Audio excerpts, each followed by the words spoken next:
जय हिंद दोस्तों, नमस्कार। और आज हम डिस्कस करेंगे दोस्तों बिहार में आई हुई वैकेंसी के बारे में। तो चलिए देखते हैं कि बिहार में आई हुई वैकेंसी किस किस पोस्ट के लिए ये वैकेंसी निकाली गई है, किस विभाग से निकाली गई वैकेंसी है। और सबसे पहला सवाल कि बिहार में आई हुई वैकेंसी है तो क्या भारत के सभी राज्यों के कोई भी कैंडिडेट अप्लाई कर सकते हैं? तो बिल्कुल कर सकते हैं। सभी राज्य में भारत के मतलब किसी भी राज्य के कैंडिडेट हों, सभी कोई अप्लाई कर सकते हैं। अब आगे दोस्तों बढ़ते हैं। सबसे पहले देखते हैं किस विभाग में ये वैकेंसी आई हुई है। तो देखिए ये जो वैकेंसी है, मद्य निषेध सिपाही, कछपाल और चलंत दस्ता सिपाही। तो 3 चीज़ों के लिए ये वैकेंसी 3 विभाग से आई हुई है। और चलिए सबसे पहले इसका देखिए डेट दिया हुआ है, कब से आवेदन शुरू हुआ है। तो आवेदन दोस्तों आपका 6 अक्टूबर 2025 से शुरू हो चुका है, मतलब 6 तारीख से ही शुरू हो चुका है। इसका लास्ट डेट है दोस्तों 5 नवंबर तक। 5 नवंबर तक इसका लास्ट डेट रखा गया है। यहाँ पे देखिए सबसे पहले दिया हुआ है लेवल, वेतनमान जो है उसका लेवल, कि आपका पेमेंट क्या होने वाला है। तो देखिए मद्य निषेध सिपाही जो है उसका लेवल 3 होगा, कछपाल का भी जो है लेवल 3 होगा, और चलंत दस्ता सिपाही का लेवल 2 होगा। तो पेमेंट आपका लेवल के हिसाब से रहेगा दोस्तों, आप देख लीजिएगा। 35 से 40 हज़ार के बीच लगभग आपका वेतन रहने वाला है दोस्तों। अब हम देखते हैं रिक्तियों की संख्या, मतलब आपको किस विभाग में कितना पोस्ट दिया गया है। तो देखिए मद्य निषेध सिपाही के लिए जो है 1603 पोस्ट है, कछपाल के लिए जो है 2417 पोस्ट है, और चलंत दस्ता सिपाही के लिए जो है 108 पोस्ट है। तो इस प्रकार से दोस्तों टोटल 4128 पोस्ट पर ये वैकेंसी निकली हुई है, और आपको अप्लाई करना है दोस्तों। और दोस्तों ये सब है, आप देख लीजिएगा। मैं ये पीडीएफ डिस्क्रिप्शन में डाल दूंगा, पीडीएफ का लिंक मैं दे दूंगा डिस्क्रिप्शन में। आप वहाँ से डाउनलोड करके या फिर ओपन करके आप पीडीएफ को अपने से पढ़ सकते हैं, अच्छे से आराम से ठीक से देख सकते हैं दोस्तों। अगर मैं सारा कुछ डिटेल करूँ तो बहुत लंबा समय चल जाता है, बहुत वीडियो बहुत लंबा हो जाता है। इसलिए मैं आपको जो इम्पोर्टेंट चीज़ है, जो महत्वपूर्ण चीज़ें हैं उस पर मैं सिर्फ डिस्कस करूँगा। तो देखिए अभी मैंने आपको बताया, पोस्ट मैंने आपको बता दिया है कि इसमें कितना पोस्ट दिया गया है। अब यहाँ पे देख लीजिए दोस्तों, जो आरक्षण कोटि है, तो आरक्षण भी दोस्तों मिलेगा। आरक्षण का प्रावधान इसमें रखा गया है। देखिए यूआर के लिए है, EWS, SC ST, EBC, BC, BCW सबके लिए है दोस्तों, आरक्षण का प्रावधान रखा गया है। आप देख लीजिएगा कोटि का कोड दिया हुआ है, आरक्षण कोटि का कोड है, पदों की संख्या है, और किन किन को आरक्षण मिल रहा है, ये सब आप देख लीजिएगा दोस्तों अच्छे से। चलिए हम आगे बढ़ते हैं, और चलिए मैं अभी आपको दिखलाता हूँ जो जरूरी चीज़ें हैं, हम सिर्फ उस पर डिस्कस करेंगे। देखिए सबसे महत्वपूर्ण चीज़ है शारीरिक मापदंड। शारीरिक मापदंड जो है इसको देखना बहुत जरूरी है। तो सबसे पहले गैर आरक्षित पिछड़ा वर्ग के पुरुष अभ्यर्थियों के लिए, मतलब जनरल और ओबीसी, जनरल और ओबीसी के मेल के लिए क्या है, ऊंचाई जो है और सीना, मतलब ऊंचाई मतलब हाइट, हाइट आपका होना चाहिए 165 सेंटीमीटर। जनरल ओबीसी के लिए 165 सेंटीमीटर मांगा गया दोस्तों। और अत्यंत पिछड़ा वर्ग जो है पुरुषों के लिए ये है 160 सेंटीमीटर, जो इसको ईबीसी बोलते हैं। और एस टी एस सी जो है इनके लिए 160 सेंटीमीटर रखा गया है। और सभी वर्गों की महिलाओं के लिए 155 सेंटीमीटर हाइट। दोस्तों देखिए सबसे पहले हम हाइट पर डिस्कस कर रहे हैं। मैं आपको फिर से एक बार दोहरा देता हूँ कि जो जनरल है, ओबीसी है, उनके लिए है 165 सेंटीमीटर हाइट। जो अत्यंत पिछड़ा वर्ग मतलब ईडब्ल्यूएस जो आता है, ईडब्ल्यूएस या ईबीसी, उनके लिए 160 सेंटीमीटर रखा गया है। एसटी एससी के लिए 160 सेंटीमीटर है। और सभी वर्गों की महिलाएं मतलब एसटी एससी हर कोटि की महिलाओं के लिए 155 सेंटीमीटर रखा गया है दोस्तों। वहीं हम बात करें दोस्तों सीना मतलब चेस्ट, तो 81 से 86 फुलाना है आपको, 5 सेंटीमीटर इंक्रीज करना है। और इसमें भी 81 से 86 रखा गया है। एस टी एस सी के लिए जो है 79 से 84 होगा, और महिलाओं के लिए लागू नहीं है। दोस्तों हमने अभी देखा हाइट, हाइट के बारे में बतलाया है और चेस्ट के बारे में बतलाया है। अब हम देखते हैं दोस्तों यहाँ पे शैक्षणिक अर्हता, मतलब क्वालिफिकेशन क्राइटेरिया क्या रखा गया है। तो क्वालिफिकेशन पर डिस्कस करेंगे। सबसे पहले यहाँ पे का नंबर में दिया हुआ है मद्य निषेध सिपाही और चलंत दस्ता सिपाही। मद्य निषेध सिपाही और चलंत दस्ता सिपाही के लिए क्या रखा गया है, तो देखिए आपको इंटरमीडिएट पास होना कंपलसरी है सबसे पहला बात। अथवा में देखिए और में बतलाया है, या फिर आप बिहार राज्य सरकार से मदरसा बोर्ड द्वारा, मतलब मदरसा बोर्ड से अगर आप मौलवी का भी सर्टिफिकेट ले रखे हैं तब भी आप इस फॉर्म को अप्लाई कर सकते हैं। किसके लिए, मद्य निषेध सिपाही और चलंत दस्ता सिपाही के लिए। अगर आपको मौलवी का सर्टिफिकेट भी मिला है बिहार सरकार बोर्ड के द्वारा तब भी अप्लाई कर सकते हैं। या फिर संस्कृत बोर्ड द्वारा शास्त्री या आचार्य का भी आपको सर्टिफिकेट मिला है तब भी आप अप्लाई कर सकते हैं। या फिर राज्य सरकार द्वारा मान्यता अन्य किसी भी समकक्ष शैक्षणिक अर्हता जो होगी, मतलब शैक्षणिक इसके लेवल के कोई भी आप डिग्री हासिल किए होंगे इंटर लेवल का, तो आप अप्लाई कर सकते हैं। अब यहाँ बात आ गया दोस्तों कक्षपाल के लिए। तो कक्षपाल के लिए ऐसा नहीं है, कक्षपाल के लिए या फिर तो आपको इंटरमीडिएट पास होना है, आपको यहाँ पे मौलवी और आचार्य शास्त्री वाला आपको जो है सो लागू नहीं होगा। उस सर्टिफिकेट का इसमें दोस्तों मान्य नहीं रखा गया है। आपको या फिर इंटरमीडिएट पास होना है या फिर उसके समकक्ष पास होना है। तो ये दोस्तों हो गया आपका क्वालिफिकेशन। अब हम उम्र सीमा की बात करें तो दोस्तों उम्र सीमा मैं आपको दिखा दूंगा शॉर्ट में। यहाँ पे बहुत लंबा लिखा हुआ है, सेंटेंस में लिखा हुआ है और सभी के लिए अलग अलग लिखा हुआ है, तो इसको डिस्कस करने में काफ़ी लंबा समय लग जाएगा। तो इसको छोड़िए, मैं आपको डिस्कस कर दूंगा एज क्राइटेरिया क्या रखा गया है, किसमें कितना दिया गया है नहीं दिया गया है, उसको हम अभी देख लेंगे। आगे देखते हैं दोस्तों। ये दोस्तों देखिए, अभी मैंने आपको बताया कि सभी कास्ट के लिए जो है आरक्षण कोटि इसका कोड दिया हुआ है कि किस कास्ट के लिए कौन सा कोड रखा गया है, ये आपको यहाँ पे दिया हुआ है। आगे देखते हैं दोस्तों। देखिए प्राथमिकता वगैरह सब कुछ दिया है, इसको दोस्तों आप डिस्कस कर लीजिएगा, अपने से पढ़ लीजिएगा अच्छे से।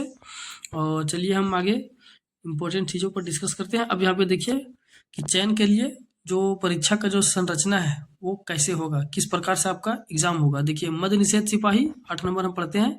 मद्य निषेध सिपाही, कक्षपाल एवं चलंत दस्ता सिपाही की रिक्तियों के लिए चयन भर्ती की प्रक्रिया एक साथ होंगी।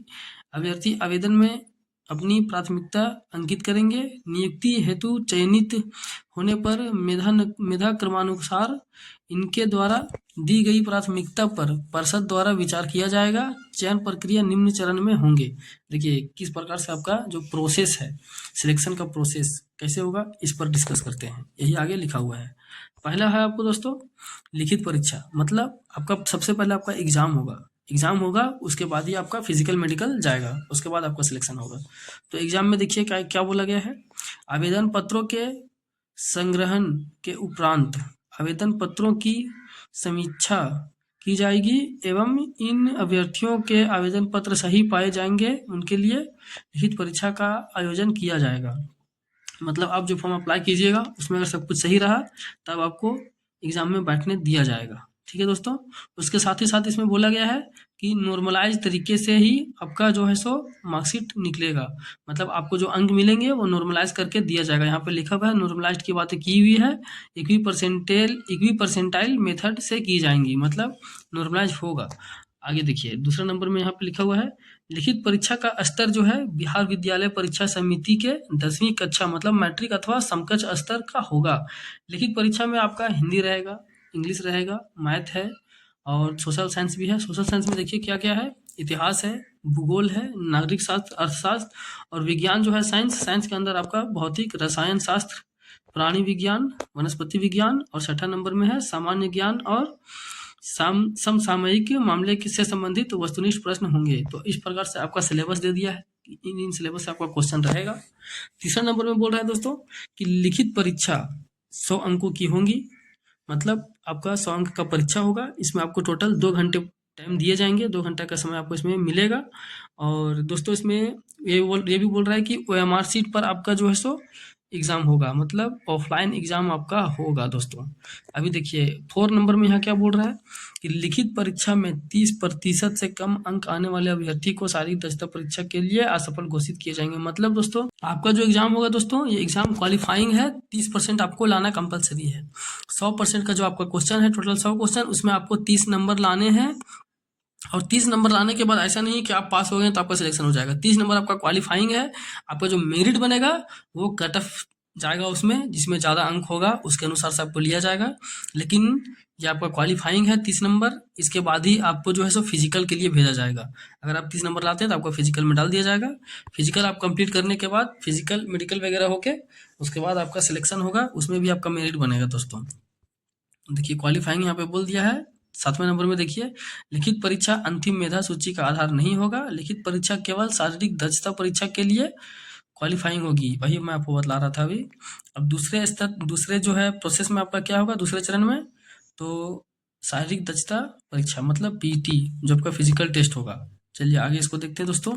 ये भी जो होगा दोस्तों पीटी, ये भी आपका कुल 100 अंकों की होगी। 100 अंक इसमें भी आपको दिए जाएंगे। अब आगे देखिए यहाँ पे सबसे पहले यहाँ पे बता रहा है क्या, दौड़ क्या है, सभी कोटि के मतलब सभी कास्ट के पुरुषों के लिए, सभी कास्ट के जितने भी पुरुष हैं सबके लिए दौड़ रखा गया है दोस्तों 1 मील। 1 मील मतलब 1600 मीटर। 1600 मीटर के लिए अधिकतम समय दिया गया है 6 मिनट। 6 मिनट से अगर पार आप करते हैं, 6 मिनट से अगर ज़्यादा लगाते हैं तो आपको छाट दिया जाएगा वहीं पे। उसमें भी देखिए दोस्तों यहाँ पे अंक कैसे दिया जा रहा है। 5 मिनट से कम में अगर आप पूरा करते हैं तो आपको 50 अंक मिलेंगे। अगर 5 मिनट से 5 मिनट 20 सेकंड तक में कंप्लीट करते हैं तो 40 अंक मिलेंगे। 5 मिनट 20 सेकंड से 5 मिनट 40 सेकंड तक में कंप्लीट करते हैं तो 30 अंक, और 5 मिनट 40 से 6 मिनट तक में 20 अंक। 6 मिनट से प्लस किए तो निकाल दिया जाएगा। महिलाओं के लिए दोस्तों देखिए, महिलाओं के लिए है 1 किलोमीटर। 1 किलोमीटर के लिए इनको टाइम दिया जा रहा है 5 मिनट। इसमें भी उसी प्रकार से है, 4 मिनट से कम में अगर कंप्लीट करती हैं तो 50 अंक। 4 मिनट से 20 अंक सेकंड तक में 40 अंक। 20 सेकंड से 4 मिनट 40 सेकंड तक में 30 अंक, और 40 से 5 मिनट तक में 20 अंक। इस प्रकार से इनको भी मिलेगा नंबर। और देखिए गोला फेंक भी दोस्तों दिया हुआ है, अधिकतम 25 अंक इसमें भी है।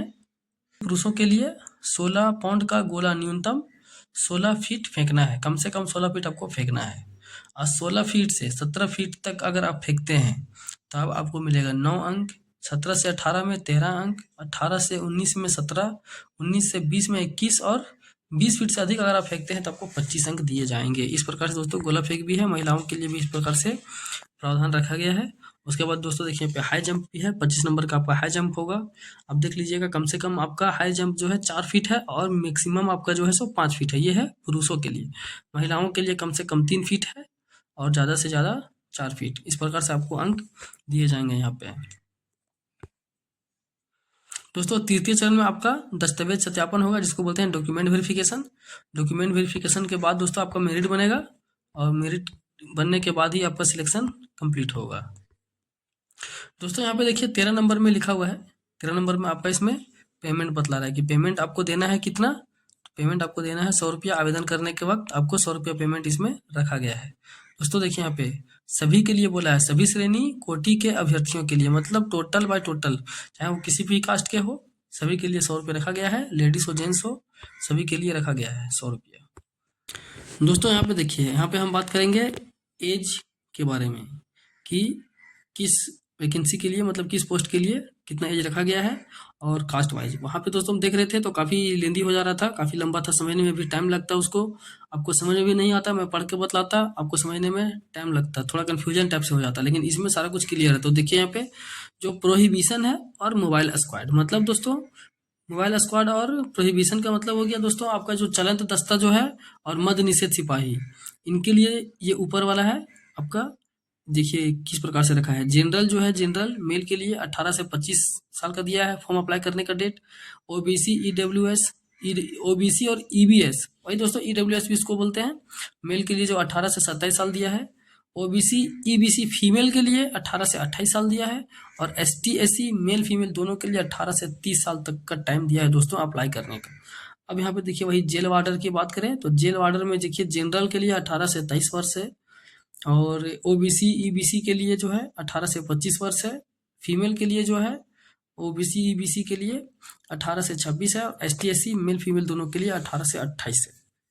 ठीक है दोस्तों, तो इस प्रकार से आपका एज रिलैक्सेशन यहाँ पे दिया हुआ है। एज रिलैक्सेशन भी आपको मिलेगा, मतलब नीचे में लिखा हुआ है कि एज रिलैक्सेशन का भी इसमें प्रावधान है। बाकी यहाँ पे बता दिया है कि कैटेगरी में किस कैटेगरी को कितना एज रखा गया है देने के लिए। दोस्तों मैं आपके लिए मेहनत करता हूँ, मैं आपको ये वीडियो बनाता हूँ। किसी प्रकार से कोई भी सस्पेंस हो, कोई भी क्वेश्चन हो, आप कमेंट बॉक्स में कमेंट कीजिए। मैं हर हाल प्रयास करूंगा कि आपका सवाल का जवाब दे सकूं दोस्तों मैं, और रिप्लाई करने का मैं पूरी प्रयास करूंगा, पूरा कोशिश करूंगा। दोस्तों अगर वीडियो अच्छा लगता है आप लोग को, वीडियो अगर कुछ समझ में आता है, तो इसी प्रकार से और भी वीडियो देखना चाहते हैं, अपडेट रहना चाहते हैं, तो मेरे चैनल से दोस्तों जुड़े रहें, वीडियो को लाइक करें, सब्सक्राइब करें।